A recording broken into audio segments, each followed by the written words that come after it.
Larry here from Dollface Pottery.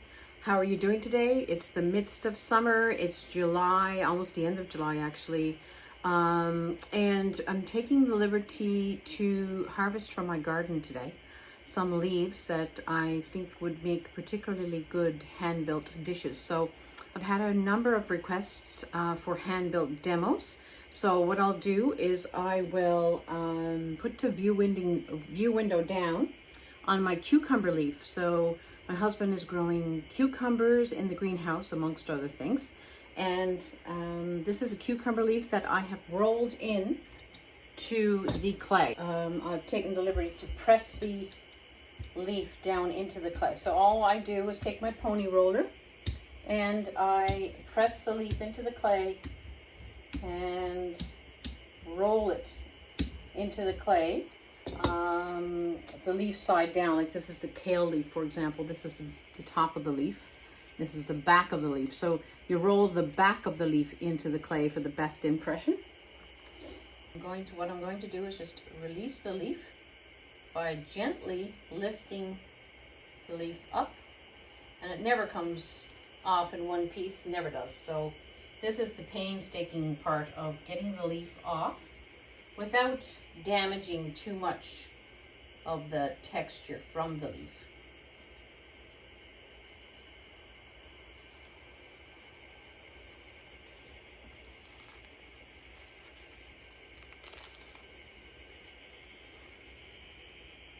So this is a cucumber leaf. It'll make a nice little dish. So before I cut this out, I'll just show you the slab and the texture. See the texture of the leaf, cucumber leaf. I'll just go ahead and cut that out with my Demolding clay knife.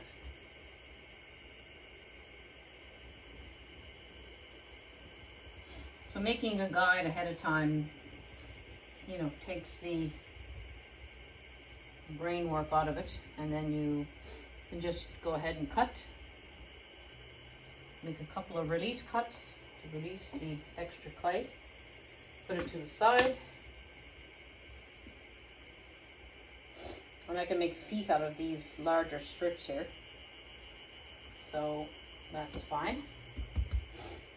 And remove this and that. And what I'll do is I'll put this aside for the dinosaur leaf, like so, and press that down into that slab. And what I'll do is I'll take a damp sponge and go around the edges of the leaf platter. And this will be, you know, suitable for a small hors d'oeuvre tray.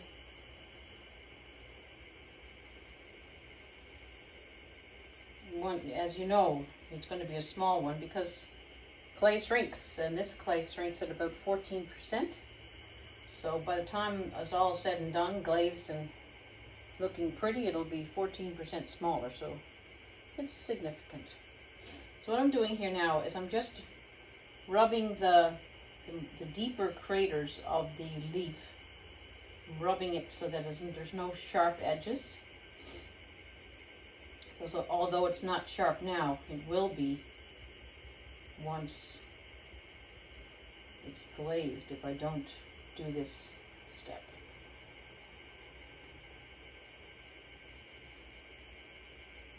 Hope you can see okay. And what I've used here, I'll just switch you over here now. And push it down. I'm using a plaster mold to put the leaf over, and I'll just position it the best way I can over the leaf mold so that it's centered as much as possible. Turn it around. This is on a banding wheel, by the way, so it's on a large bat and then a large banding wheel, so makes it easier to spin it around very easily.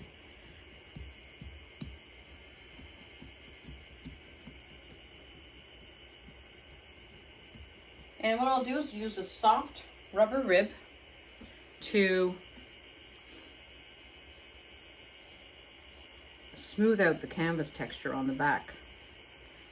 Now, some of you may say that a deeply textured bowl is not food safe.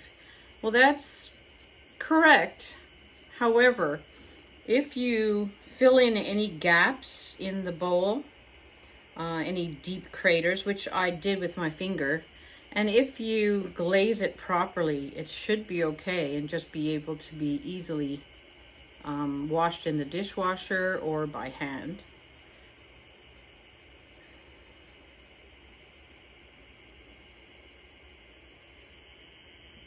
So you can see what I'm doing here. I'm just going around with a soft red rubber rib and making sure all the canvas texture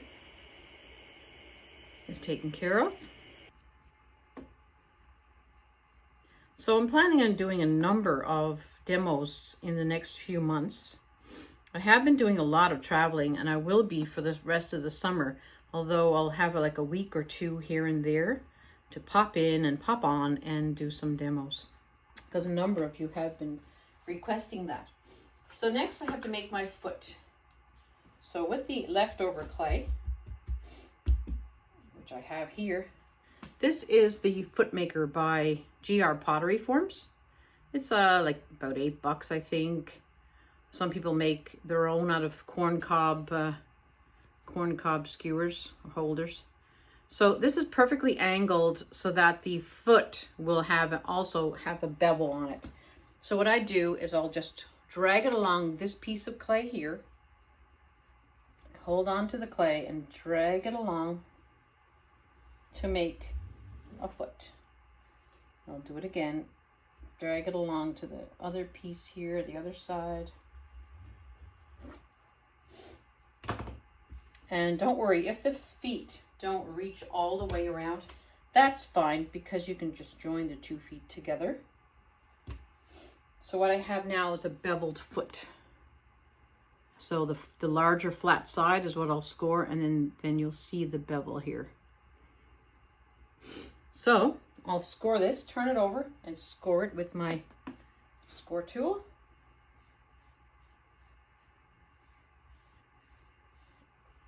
Give it a good scratch, and then put it along the edge of the bowl base. Almost reached all the way around, too bad. These other 2 pieces here, I'll cover up with another piece here, another foot. That's why I cut a couple of pieces. Take the best part of the foot, cut off the rest, and double up. So what I'll do is cover up that gap with a longer piece, and then I'll cut both sides and join. So what I'll do is I'll cut this side on an angle down to the base. Take this piece away, lift up this piece, take this piece away, and now you have a perfectly joined piece on this side. And I'll do the same with the other side. Cut it on an angle, cut through both pieces, take the excess pieces away. Often your tool works really well for that. And then you have a perfectly joined piece on that side. So it looks messy right now, but what I'll do is I'll go around, I'll pinch and push, pinch and push, pinch and push, pinch and push, and join that as I'm meeting it. Pinch, push down, pinch, push down at the same time. Join that piece, pinch, push all the way around. Still looks a bit uneven, but it won't once I do the next step. So you form it with your fingers as much as possible into a round, and then go around with your finger to erase any rough spots, and on the inside and the outside. And then you'll use your sponge. What I'll do is I'll take off this piece. I'll take off the larger piece because it's easier to work on a smaller surface for this. And I'll put the plaster mold and the bowl down at the same time. Now I'll use a sponge. I'll wet it fairly well into my water.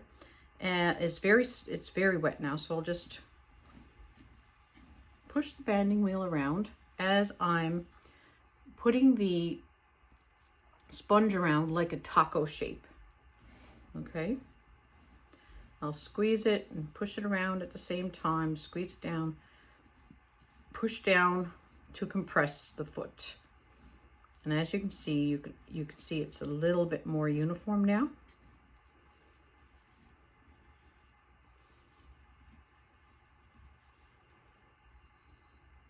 Use your finger to smooth anything out that you feel needs to be smoothed. The more you smooth at the wet clay stage, the better your end product will be, as we all know. More finesse, less mess. That's what I always say. So, for those of you who don't know me very well, I live in St. John's, Newfoundland and Labrador, the most easterly point of North America. Newfoundland and Labrador is a province on the east coast of Canada, and Newfoundland portion of the province is the most easterly point of North America. The oldest city in North America is St. John's, which I'm from. So that's the foot. Right now I'm going to take my red rib, and I'm just going to lightly position the red rib on top of the foot to flatten it out completely and make it a little bit flat. Then I'll take my sponge again and clean it up.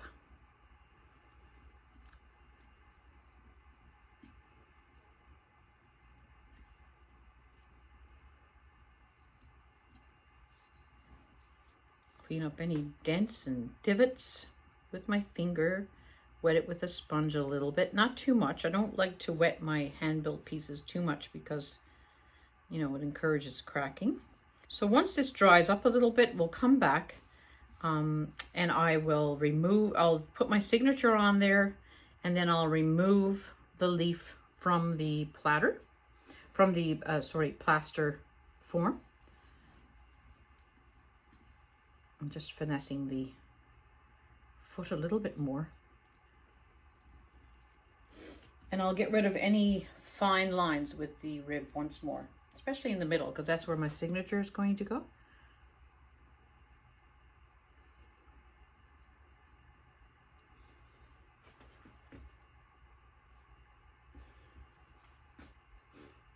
So I'll be going to PEI soon, and hopefully I'll be stopping by. I have a chance to stop by the community clay studio, and if they permit me, I will do a video and give you an overview of the clay studio in Prince Edward Island. I go to Prince Edward Island every few years to visit my sister. She lives there. So I have to get there, have to drive across the island for about 9 to 10 hours, then take a ferry for 7 hours, then stop off to Nova Scotia to visit my father, and then I will be driving to PEI, take another ferry to visit my sister. So, you know, needless to say, I don't go very often because it takes a long time to get off this island. And it's expensive too. But I'm hoping to visit the clay studio there. I'm hoping to visit a couple of other potters. It's not the purpose of my visit, but since I'm there, why not, right? Okay, so there you have it. There's the leaf platter. Very, very quickly done. 17 minutes, we're done. So, you know, we have to let this set up now for about a couple of hours, say 2 or 3 hours, and I'll come back, show you the inside of the bowl, do the signature, and then we're done. And then we'll just cover it up in plastic, weight it down with a beanbag weight system so it doesn't bowl back up, or doesn't, you know, bulbous back up. And then we'll let it dry under plastic for, you know, a few weeks. And then we'll bisque it and then glaze it, and so forth. I'll just show you a finished product that I did with the hosta leaf. So what I did here, instead of putting the texture on the inside, this is just plain on the inside, I used a mold and put the texture of the hosta leaf on the outside. And what I did was covered it in black underglazed, watered down, and then wiped it back. And then I'll glaze clear over the outside, and then on the inside it's Emerald Falls. So that's the basic concept. What I've done here on this one is I put the texture inside because the cucumber leaf doesn't have that much deep texture, so it won't be too bad. Okay, so in a couple of hours we'll come back. We'll take the bowl off the plaster bat, and we'll see the texture and go from there. Okay, bye-bye. In the last part of the video, I said I was going to wait a couple hours, and I did. I waited 3 hours, and this is the bowl that we made a cucumber leaf, from a cucumber leaf, and I'm just cleaning up the sides now before I take it off the plaster mold. Remember what I said was, if there's any finessing that you can do at the wet clay stage, it's best to do it at this stage, because then it's less cleaning up you have to do at the bisque stage and then at the glaze stage. And once it's glazed, it's really hard to get any nicks out unless you have a diamond core sanding disc or anything like that. So let's try to pop this off. I'll just put the video viewing down on the piece, and then we'll pop it off and see what it looks like. All right, so this is the plaster form. So let's just gently lift one side off at a time without trying not to distort it, of course. So it's removed from the plaster now, so I'll put a bat on top of that and then flip it. I'll just get a bat right here. Put it on top. Flip the whole thing over, including the plaster bat, the plaster bowl. And you can see, if I can just gently get this off and put it aside, you can see my bowl that's made from a cucumber leaf. And the actual stems are not gone down too deeply, actually, so that's good. I'll just use, what I'll do to use to clean it up is I'll use a little wet brush, dab it off, dab the moisture off, and then just clean the veins out a little bit, just to smooth them out without distorting the texture of the leaf veins. Just the deeper veins I'll smooth out with the brush.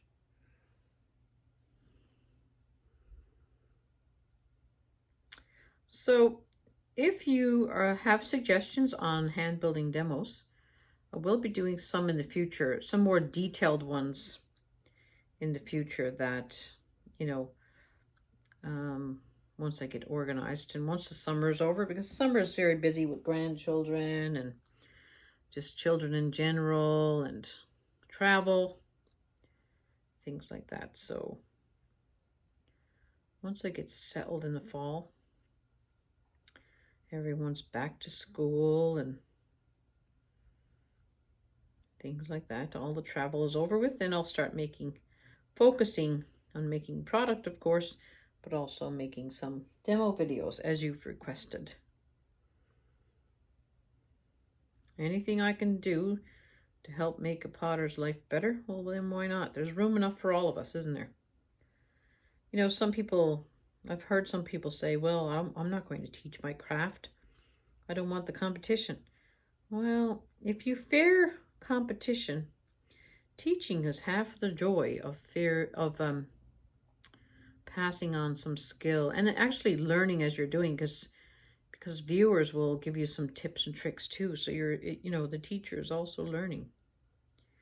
So, and I don't classify myself as a ceramics teacher at all, because I've only been doing ceramics since 2017. So it's only 6 years. So I'm a relative baby when it comes to pottery, but I do know some things and I have a lot left to learn too, which, everybody. In ceramics, you can't learn everything in one lifetime, so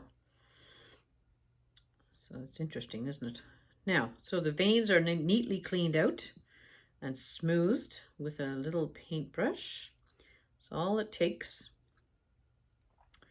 And you can see all of the cucumber leaf texture there. At least I hope you can see it. I'll just lift it up closer and you can hopefully see the texture. That's going to be a nice fruit bowl or anything really, just a hors d'oeuvre plate. So I've got a bit of cleaning up to do on the sides of the leaf. So the rim really is what it is. And I see the little divots and things from the plaster mold. So I'll clean that up. What I'll do is I'll go up and get my completed rhubarb leaf bowl and show you that, because that's the same way I'm going to be glazing this one. I'm going to be glazing this one usually with leaf platters. I glaze the veins with cobalt, Mako cobalt wash. It's basically is cobalt mineral and some other ingredients, and they sell these little 2-ounce bottles, 4-ounce bottles I should say, and I find the Mako cobalt wash is perfect for highlighting the veins in leaves. And then once you highlight the veins in the leaves with the cobalt wash, then you would wipe back with a clean damp sponge, and that will just highlight the cobalt wash in the leaf vein areas. So I'm really just cleaning up any sharp edges that, you know, need to be done before letting this rest, weighting it down with a beanbag and then letting it rest. So you can see where the mold, the plaster mold had a flat surface, and that's good because that holds everything in place, whatever you put inside the leaf dish. The texture, if you can see that up close. Oh, it's very nice. So that's basically it. I will show you a finished product very shortly, and I will post this finished piece when it is finished to my YouTube channel in a shorts video. Okay. So I'll run up now. I'll run up and get my finished product of my rhubarb leaf, which has Mako cobalt wash and Amico rainforest celadon. I'll go up and do that and come right back. Oh, before I do that, I'm just going to weight this down with a beanbag because that's leather hard enough to support the weight of a beanbag.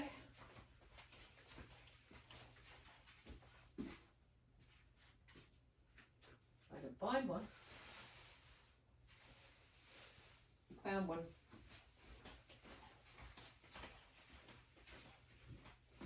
So all I do is put a beanbag like that over the bowl.